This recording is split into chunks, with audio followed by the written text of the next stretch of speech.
Ay, magandang araw po sa inyong lahat. Nako, eto po, sabog ang balita. Matindi po. Talaga naman, ang balitang ito ay talagang inaabangan ng lahat na si Saldico po kumanta na. Pero po, sa pagkanta po ni Saldico, todo kayod ngayon ng mga loyalista, pati mga pinklawan. Ha? Ginawang DDS si Saldi. Di ba naalala niyo nakaraan kong video, paulit-ulit ako? Sinasabi ng mga batcher ko, paulit-ulit ka naman. Ito na nga yung sinasabi ko, na kapag si Marcoleta, na sinabi niya, di ba si Saldi pwedeng gawin parang witness yata yun, ganun, state witness yata yun. No? Sasabihin nila, kakampi nila si Marcoleta, si Saldi. Eto na, sinasabi po, sabay-sabay po nagla-live ngayon ang mga loyalista at ang ibang pink. Sinasabi nila ngayon, todo kayod sila ngayon, na si Saldi ko daw ay bumaliktad na naging kakampi ng mga Duterte. Nak ng teteng naman kayo. Kaaway niya si Sara eh. Di ba? Talagang galit na galit sila. Huwag naman kayo manligaw na. Booking na kayong lahat. Tama na. Talo na kayo. Di ba? Wala na yan. Obvious na obvious naman oh. Di ba? Hindi ito hindi natin sinasabi yung mga sinabi niya, totoo talaga. Pero, yung pagkakasabi ni Saldi, sino ba naman si Saldi ko? Para umamin siya na si BBM. Ako, hindi ko siya sabi si BBM talaga, sa si Romualdez, Si Saldi may sabi nun. Ngayon, ito, deduction ko, teorya ko. Si Saldi ko, hindi niya pwedeng, kasi sabi ng iba mga dilawan daw, saka ng mga pulahan, mga loyalista, nagbumalitad daw, naging DDS na si Saldi ko. Sabi ko na nga sa inyo, di ba? Palalabasin nilang DDS si Saldi para tirahin nila. Ganyan yung mga yan. Garapala na kahit huling-huli na sila. Garapala na. Kapal na ng mukha eh. Kung sino maniwala, di mas maganda. Kung wala, di wala rin. Ganyan na sila kadesperado ngayon. O sige, tuloy natin. Papayag ba naman si Saldi ikanta niya amo niya? Ikaw, sige. Nasa administrasyon niya nakaupo. Sila magkakaibigan ni Romualdez. Sila magkakaibigan yung dalawa na yan. Papayag ba naman sila, si Saldi, ikanta niya amo niya? Dito lang. Bakit niya kinanta? Sa tingin mo, sasama si Saldi sa mga DDS, tapos kakanta si BBM, para lang doon si Saldi, papawalang sala. Walang ganun, mga bugok. Di ba? Inahanap ng tao insertion, magpapaliwanagin to. Di ba? Sino ba may hawak ng blue ribbon? Di ba tuta ni Romualdez, si Boy Tago sa si Pepsi? Kung umuwi ito, doon ni-hearing yan. Kayo ba ICI? Di ba kay Junior? Siya nagtayo niyan? Pag umuwi ito, sino lilitis dito? Duterte? Hindi. Kayo lilitis dito kasi kayo mga nakaupo sa kapangyarihan. Kayo nasa administrasyon. Tama ho ba? So, walang dahilan si Saldi para bumaliktad. Binayaran daw si Saldi. Naku po, magkano binayad? Ang dami niya nakuha. Insertion eh. Hindi ko sinabi nakuha pala. Wala ka pa pala, hindi ka pa pala guilty, no? Babayaran mo si Saldi? Ano ba naman yan? Talo na kayo, yung mga nandiyan dyan sa vlogger sa ibang bansa. Nagda-live sila ngayon. Ano oras na nakalive pa rin sila? Ibig sabihin, puyat na sila, wala silang tulog. Talo na kayo. Puyat na kayo, talo pa kayo. Di ba? Hindi, totoo lang ho. Alam mo ito talagang gusto nilang pabulaanan, gusto nila talaga pasinungalingan tong sinasabi ni Saldi, na gustong-gusto talaga nila maisalba yung dalawang big fish. Kasi wala na eh. Wala silang alas na matitira. Ang alas na matira nila, sisihin si Rodante Marcoleta. Alam mo paano sisihin nila? Alam mo paano? Ang dami nagda-live ngayon. Puntahan nyo para maniwala kayo, yung mga BBM supporters, di ba? Kailan nyo naman? So, puntahan nyo ngayon, mga nagpo-post ngayon, mga nagda-live ngayon. Ang sinasabi nila, ito daw kakampi ni Duterte. At sa kakampi ni Duterte ito daw ay kumampi na daw kay Marcoleta. Naging witness ni Marcoleta. Binayaran daw ni Marcoleta. Binayaran daw ng INC kasi 2 days before mag-rally ay INC. Mula ngayon, binayaran daw. Ay, Diyos ko po. 100 billion ang insertion. Papayaran mo. Ano ba naman kayo? Pumalag pa kayo. Wala na, napahiya kayo. Ginabastos nyo kasi ang buong religion ng Iglesia ni Cristo at iba't ibang religion. Kayo napapahiya ngayon. Di ba? Pahiya kaya ngayon. Pahiya kayo ngayon. Wala silang masilip ngayon kundi kakampi daw ni sabi na nga ba, di ba?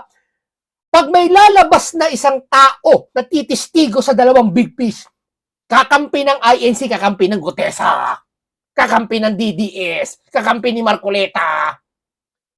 Pustahan tayo, yung asawa ni Junior, oh. Halimbawa, bumaliktad yun, oh. Sasabihin nyo, kakampi ni Marcoleta yon.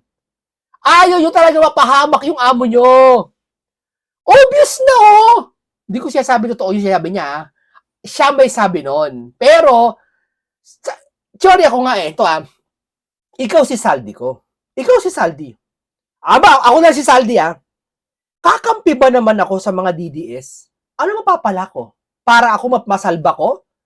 O may tumatakot sa akin, sabi niya, may tumatakot sa kanya na papatay sa kanya, inunahan na niya, or ginigipit na siya ay dinidiin na siya ang kumuha ng pera. Ay, hindi mo pwede sa akin yung kung ako si Saldi. Ikakanta na rin kita. Di ba? Di ba? Bakit yung kakanta si BBM? Kung hindi nyo ako dinidiin. Baka kasi diniin nyo na. Nadidiin na si Saldi, may pamilya to, may buhay to, alalanin nyo. Huwag naman kayong ganyan. Yung tao, iniingatan na ito, pamilya niya, pati yung sarili niyang buhay. Tandaan nyo yan. Kaya ang gagawin niya, self-defense na yan, ano yan? Sabi ni Ibo, nag-sacrifice daw si Saldi para daw mabuko si BBM. Mag-sacrifice? Sinong tao magsasacrifice ng buhay para lang mabuko yung isang taong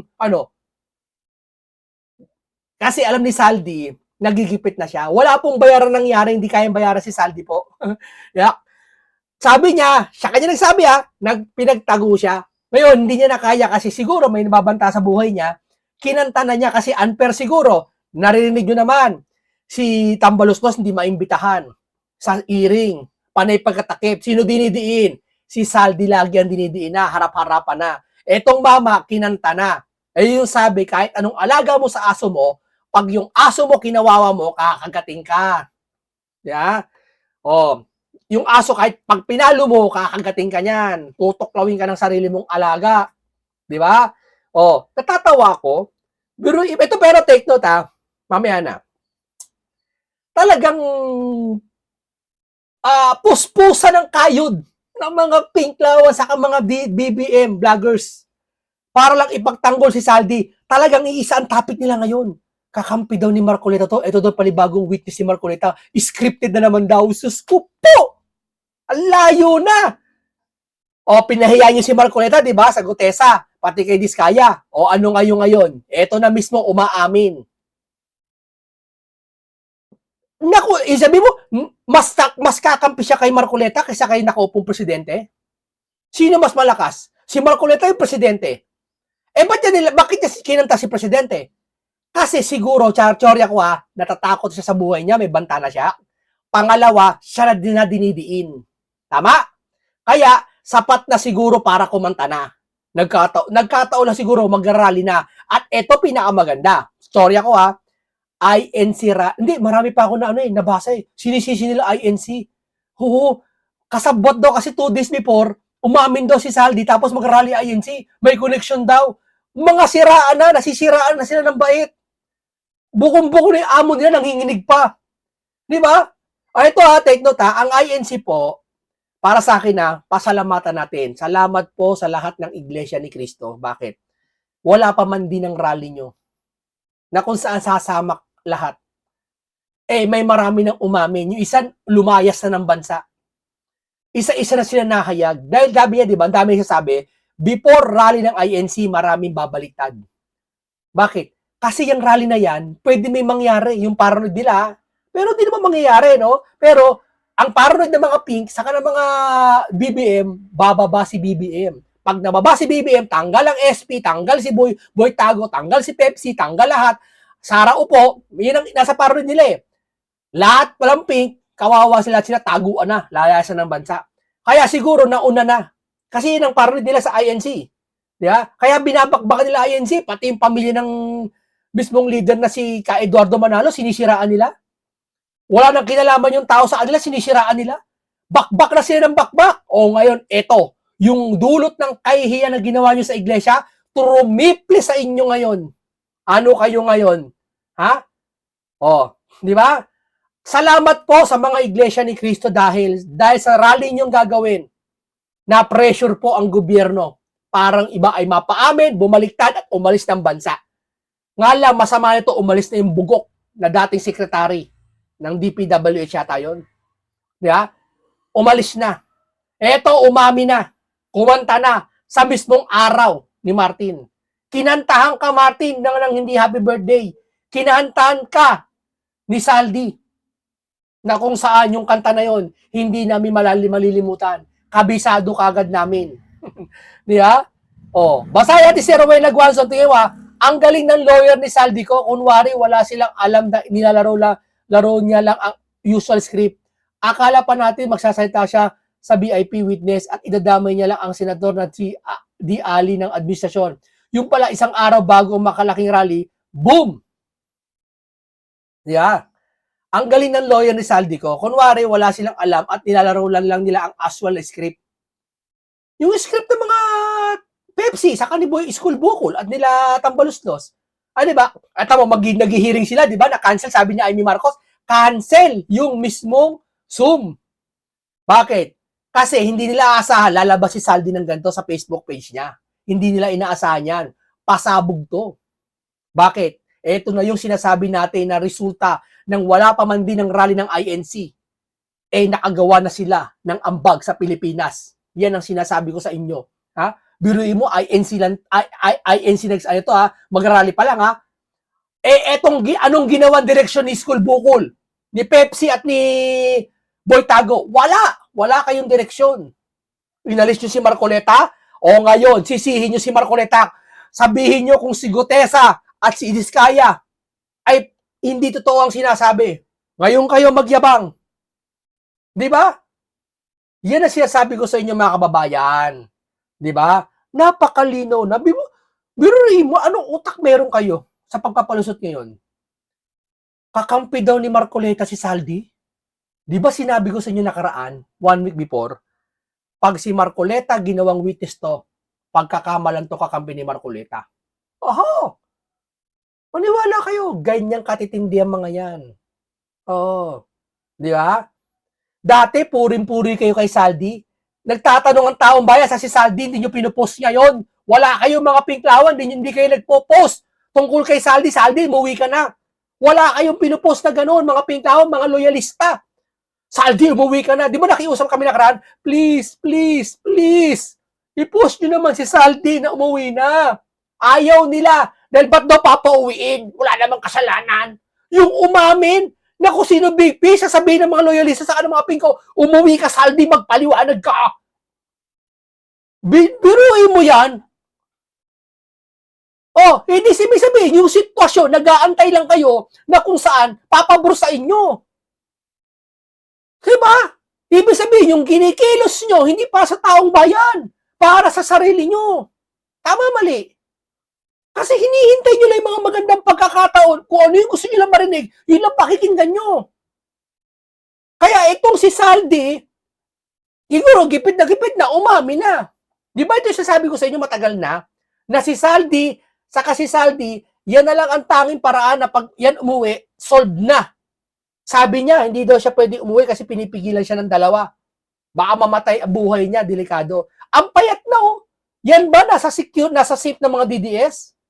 Yan ba ipayapa, ipayat-kapayatan yan? Nangayayat na oh. Hindi ba? DDS na daw biglang, matagal daw, hanapin ko nga yung ano na yun, hanapin ko eto talagang high blood ka, ito totoo, ayan oh. Nagpo-post sila napakarami nito na magkasama si Duterte sa si Saldi. Did you know? Si Saldi ko ay tauhan dati ni Duterte nung paman. Biglang ganyan no? Dati, ayaw na ayaw nyo ng ganyang post no? Dati, mag-topic lang kayo sa mga Facebook na kahit isang pirasong Saldi, ayaw nyo. Ngayon, eto na, DDS na bigla, si Saldi. Come on. Yung in-interview siya, gahit na gahit siya kay Sara Duterte, tapos DDS na, gagawin yung, ganyan ang mga loyalista, mga pink, gagawin DDS to. Di ba sinabi ko sa inyo matagal na, Kung gusto ka nilang siraan, gagawin ka nilang DDS, kahit di ka DDS. Si Taberna, ginawa nilang DDS. Para doon titirahin nila. Wala kasi silang natira kay Saldi ngayon eh. Kaya gagawin nilang DDS para yung mga tao mapaniwala nila. Di ba? Yung mga hindi mahilig mag-Facebook, mag-social media, sa TV lang nanonood, mapaniwala nila, aba, DDS pala to, ano? Hindi totoo siya sabi niyan. Uruin mo?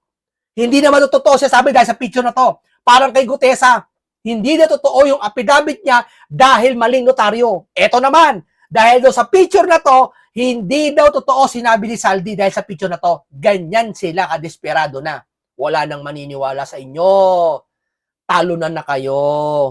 Di ba? Pero hindi ko sinabing may kasalanan si BBM sa si Romualdez ha. Siya may sabi noon. Ang sa akin lang, pahiya kayo. Binastos nyo kasi ang Iglesia ni Cristo, si Senator Rodante Marcoleta, ang GIL at ang mga religion, mga tao na sasalita, sabi nyo, troll lahat yun, bayaran. Ha? O ngayon, sino ang may bag na kulay brown na ipapaiwan? O, pakinggan natin si Saldi ko. Deliver papunta sa bahay nila Pangulong Bongbong Marcos, Speaker Martin Romualdez, mag-insert o magpasok ng 100 billion worth of projects sa BICAM. Sana po ay hindi nila ako mapatay bago ko mailabas ang lahat. Sana hindi mo na matapos yung issue. Wala na tayong gagatasan. Paano to? Wag muna. Wag muna. Dapat puro kayo ganyan para may gatas-gatasan tayo. Gatas na gatas. Sabi niya ni Makagago, no? Gatas na gatas. Ay, idol ko yan, si Makagago. Ayan na siya, sabi ko sa inyo. Ito, tuloy pa natin, nakakalimutan ko tuloy. Tuloy natin. Ginawa ko lang ang utos sa akin. Pero ngayon, handa na akong harapin ang lahat. Teka muna. Scripted daw kasi may binabasa. Bugok, nasa batas siya kasi baka magamit sa kanya yung sasabihin sa kanya. Para sigurado nakasulat, para hindi siya makatanggi. Na yun talaga sinabi niya. Alam ko may pirma sa baba niyan. Nire-review niya yan. O yan ba talaga sinabi mo?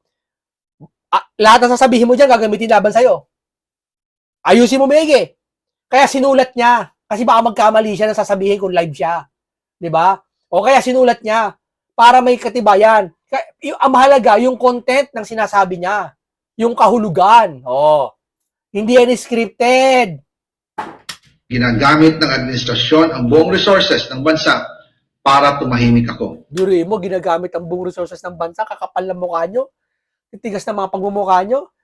Sige, ngayon nyo sabihin ng DDS. Sige, ngayon nyo, eto, kapal ng mukha. Antay natin si Auntie Claire, saka iba pa mga nasasalita. DDS na naman to. DDS na naman, ililist na naman nila sa DDS to. Postahan tayo. Ilalagay na naman nila ang sitwasyon doon sa investigasyon sa DDS. Tingnan mo, pahuhuli si Bato. Kasi ayan na yun eh. Kaya baka bukas maglabas ng warrant kay Sorry ako lang baka maglabas ng warrant si ICC kay Bato. Talagang gusto talaga nila, idadivert nila. Ganyan na kadesperado. Malapit na kasi ang INC rally. Lapit na.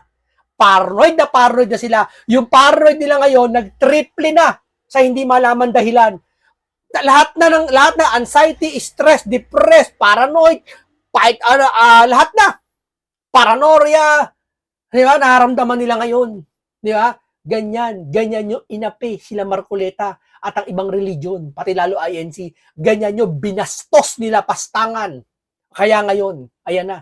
Di ba? That he will shoot me if I will talk. Shoot me. I will. Gagamitin ako bilang panakipbutas sa kanilang kampanya laban sa korupsyon. Hindi na ako mananahimik, ilalabas ko ang lahat ng katotohanan. May resibo, may ebidensya, at may pangalan. Patay, may ebidensya. Sa post niya, si Saldi ko sa page niya, may papel siyang nilabas na insertion. Wala kayong kawala ngayon. Pusoy kayo ngayon. Mati kayo ngayon. Checkmate na kayo ngayon. Boy Tago, Pepsi, ano na kayo ngayon, ha? Sige. Kaya gusto talaga nila, nag-uunahan sila eh. At tama, papaputokin nila issue ngayon. Uhulihin si Marcoleta, pati si Sara, i-impeach niya, papaano nila. Tamo gagawin ng mga yan. Desperado na sila. Para sa bawat Pilipino, alam ko na buo ang galit ninyo sa akin ngayon. Nauunawaan ko rin Huwag ka mag-alala, hindi ka namin papatawarin kasi kasabot ka dyan. Kala mo naawa kami sa'yo? Uy, mas maraming napinsala yung ginawa mo kaysa umamin ka ngayon. Yung baha, pinoblema nyo Pilipinas kayong tatlo. Yeah? Kung sakali ha, hindi ko sasabihin sila, kung kayo man talaga totoo, kung totoo yan, na kayo talaga tatlo. Ha? Kasi ayoko magsalita tapos eh. Yeah? Tuso yung mga yan eh. kung bakit. Oh. Lalo DDS na daw to, biro mo ginawa yung DDS si Saldi. na at malaki ang halagang nakataya. Pero bago kayo humusga, hayaan ninyong ipaliwanag ko ang buong katotohanan. Matagal akong hindi nagsalita dahil may direktang utos sa akin. Huwag nang bumalik ng Pilipinas at manahimik na lamang. O, di ba? Yan ang sinasabi natin. Huwag nang bumalik sa Pilipinas, manahimik na lamang. Sino nag-utos nun? Di ba? Aaminin niya rin mamaya. Tingnan mo. Yan ang sinasabi ko sa inyo. Tapos sabihin niyo, bumalik na si Saldi? Ha? Eh, yun na nga utos sa kanya eh. Tapos ito papalusot nila. Imposible si BBM ang gumawa nun. Kasi si BBM na nagbulgar. Kaya nabulgar ni BBM kasi si Marcoleta may bubulgar din. Kaya kasi Marcoleta tinanggal nila sa Blue Ribbon eh. Kasi alam nila, Blue Ribbon na hinihiling ni Marcoleta, di ba? Hinihiling niya kay Kiss. Gawin niyo akong Blue Ribbon. Nalaman na siyempre ang administrasyon yon. Kaya inunahan ng administrasyon na mahiya naman kayo kasi ibubulgar si Marcoleta. Nakaisip ng paraan, tinanggal si Marcoleta sa Blue Ribbon. Ha? Ngayon, ito pala si Saldi, hindi pala pinapauwi. Ayun sasabi nila, hindi sa akin galing ha. Ngayon, yung sasabihin nyo si BBM ang hero dahil siya ang una nagtakatok sa baha. No! Ginawa niya lang yon kasi mabubuko na. Di ba? Ako, mabubuko na ako. Pwede ko sabihin kay Saldi, huwag ka na umuwi. Oh. Umalis ako noong July 19, 2025 para sa aking medical check-up. Nakaplanong bumalik pagkatapos ng SONA ni Pangulo. Pero habang papauwi na ako, tinawagan ako ni dating Speaker Martin Romualdez at sinabihan, stay out of the country. You will be well taken care of as instructed by the President. Oh, tingnan mo. Totoo to. Ako naniniwala ako dito. Ay, hindi pala. Hindi pala ako naniniwala. Bawi. Tingnan nyo ha. Sino daw may instruction? Si BBM daw, sabi niya. Di ba? Magpapasko kayo. Sabi ni BBM sa kulungan. Noon naniniwala pa ako sa kanila. Gusto niya ipakulong si Marcoleta? Gusto niya ipakulong si sino? Kaya't hindi ako bumalik. Tumikom ang aking bibig, sumunod ako, pero ang hindi ko alam, ang ibig pala nilang sabihin sa aalagaan ka namin ay gagamitin ako bilang panakipbutas sa kanilang kampanya. Oh, panakipbutas, kampanya sa kalaban sa korupsyon. Eh di ba yun ang nangyayari ngayon? O gumising kayo mga loyalista, mga pink. Pahiyang-pahiya na kasi kayo. O mga loyalista, sabihin nyo kakampi ni talaga liligtas pa talaga no, kakampi daw ni Marcoleta to. Didis pa daw talaga to. Kakapal ng mga pabumuka ng mga to. Wala maniniwala sa inyo. Talagang taong bayan, kawa itong mga pink na to, ito pinagagawa ng mga to. Todo takip. Dahil takot maupo si Sara. Pinagtatanggol nyo ang mali ngayon, mga dilawan. Kayo mga loyalista, booking na kayo. Pinagtatanggol nyo pa. Grabe kayo sa taong bayan.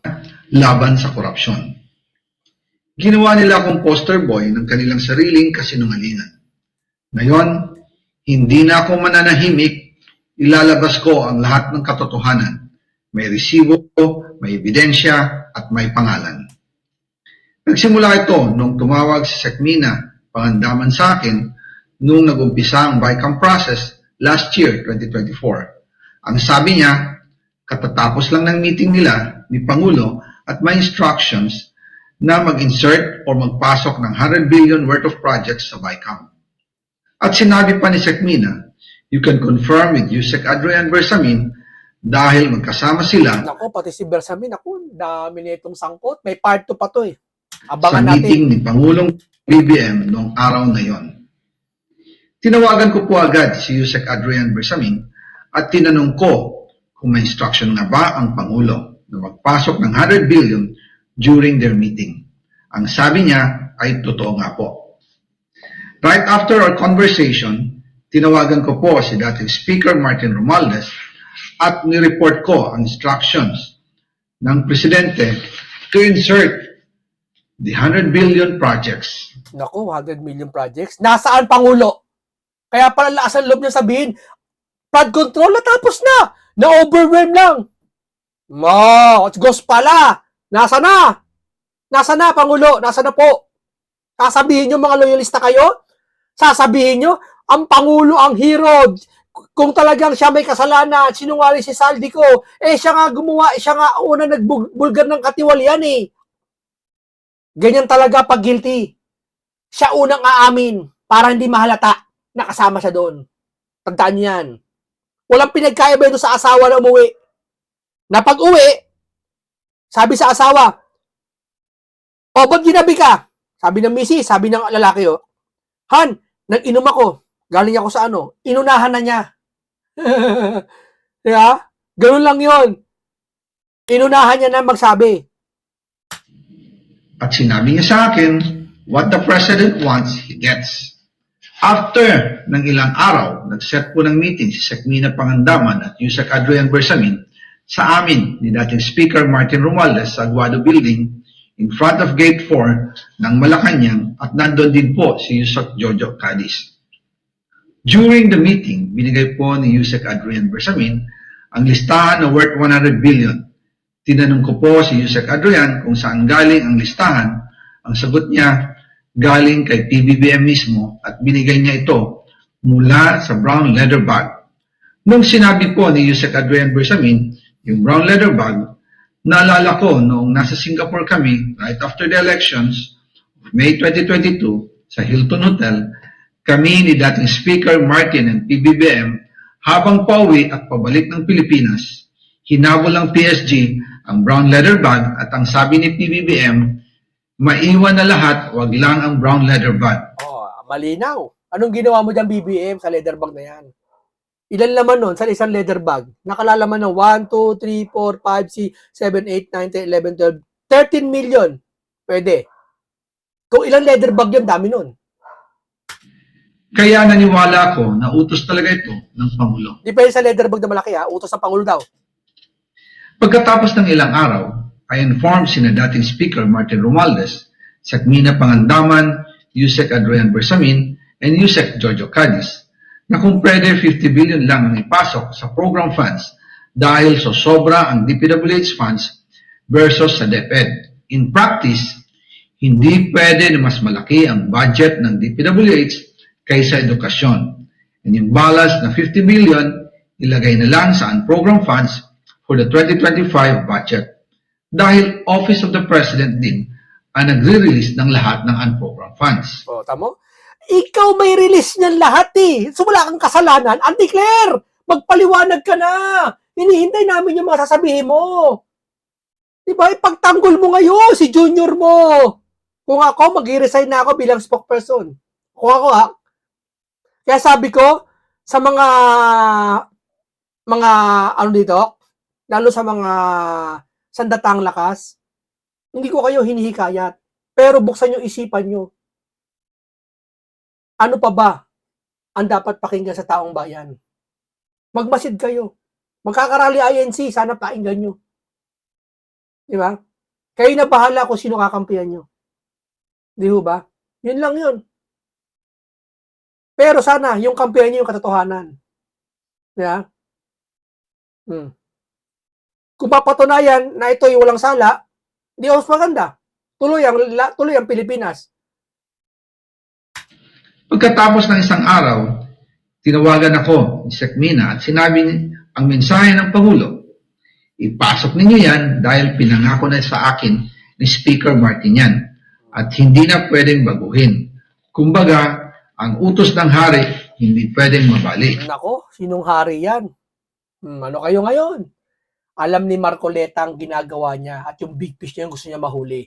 Todo takip. Alam ng mga pinklawan kung sino big fish. Alam ni Pepsi at ni Boy Tago sino big fish. Todo takip sila ngayon. Nasa kahihiyan kayo ngayon. Nasa kalagayang kahihiyan kayo lahat ngayon. Ha? Ano kayo ngayon? Sabihin niya pa, si Gutesa. Biruin mo si Gutesa, pati si Diskaya. kakampi ni Marcoleta? Ngayon si Saldi naman kakampi ni Marcoleta? Sino ba kakampi ni Marcoleta? Baka sa susunod si BBM kakampi ni Marcoleta. Pag umami na si BBM mismo. Baka sabihin nyo, binayaran si BBM. Ganun kayo kapraning na. Booking na kayo. Napapahiya na kayo. Again, I informed the Speaker and asked clearance about the instructions ng Pangulo. At ang sabi niya, wala tayong magagawa. Kaya po nagtataka ako kung bakit sinasabi ni Pangulo na hindi niya makilala ang budget. Samantalang lahat na binawas at dinagdag sa mga ahensya ng gobyerno ay humihingi ng approval sa kanya si Sec. Mina Pangandaman. Oh, yari ka na. Yari ka na. Wala ka ng lusot. May resibo na. Di ba? Mga kaibigan, huwag kayo maniniwala na si Gutesa napakalabo. Hindi siya palaginip. Ay, si Saldi, kakampi daw ni Marcoleta. Binayaran daw pati yung timing daw ng rally ng INC. Si Saldi daw. Ibig sabihin, pinalilitaw nila sa mga post nila, may kinalaman daw INC dito kay Saldi. Naktanteting naman talaga kayo. Di ba? Lulusot na lang kayo. Talagang dapat yung makatotohanan na. Wala na eh. Talo na eh. Di ba? Talo na. Nakilumaban, dami na paya dito. Libo-libong mga vlogger na paya rito. Sa isyong ito. Di ba? Paano yung didepensa ngayon to? Yun ang depensa nila ngayon.